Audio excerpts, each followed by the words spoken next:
राजीव गांधी नंतर सोनिया गांधी, सोनिया गांधी नंतर राहुल गांधी, हा घराणेशाहीचा इतिहास तुमचा आहे। भारतीय जनता पार्टी सर्वसामान्य कार्यकर्त्यांना संधी देते। जनाब संजय राऊत, काँग्रेसमध्ये कुठल्या सर्वसामान्य माणसाला संधी दिली एकदा सांगा। सामान्य घरातून येणारा व्यक्ती असं वागत नाही। फडणवीस धर्मात वाद लावत आहे असा आरोप राहतो।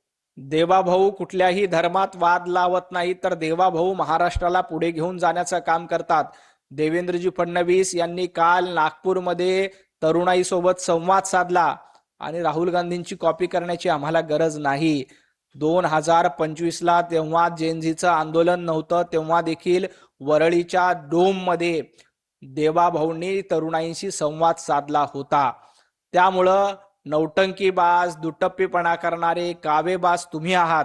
आम्ही कायम तरुणाईंच्या सोबत आहेत। फर्स्ट टाइम वोटर हे कायम पंतप्रधान नरेंद्र मोदीजींना आणि देवाभाऊंना आशीर्वाद देत आहेत। 2029ला देखील जेनझी आणि फर्स्ट टाइम वोटर हे भारतीय जनता पार्टीला आशीर्वाद देतील आणि 2029ची निवडणूक पुन्हा आम्ही जिंकू। काही मंत्री रिक्षा चालवत होते, काही मंत्री पानटपरी चालवत होते असा टोला काही मंत्री रिक्षा चालत होते हे खरं आहे, काही मंत्री पानटपरी देखील चालवत होते हेही सत्य आहे। परंतु संजय राऊत, तुम्ही भांडूपच्या गाढव नाक्यावर बसून ज्या वेळेला दलाली करत होतात आणि दलाली करत राजकारणामध्ये आलात, तुम्ही भांडूपच्या गाढव नाक्यावर बसून जुगाराच्या अड्ड्यावर बसत होता, हा इतिहास तुम्हाला माहिती आहे।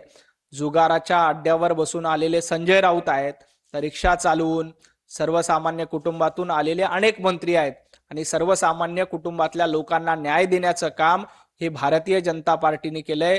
तुम्हाला ते जमणार नाही। तुम्ही भांडूपच्या गाढव नाक्यावर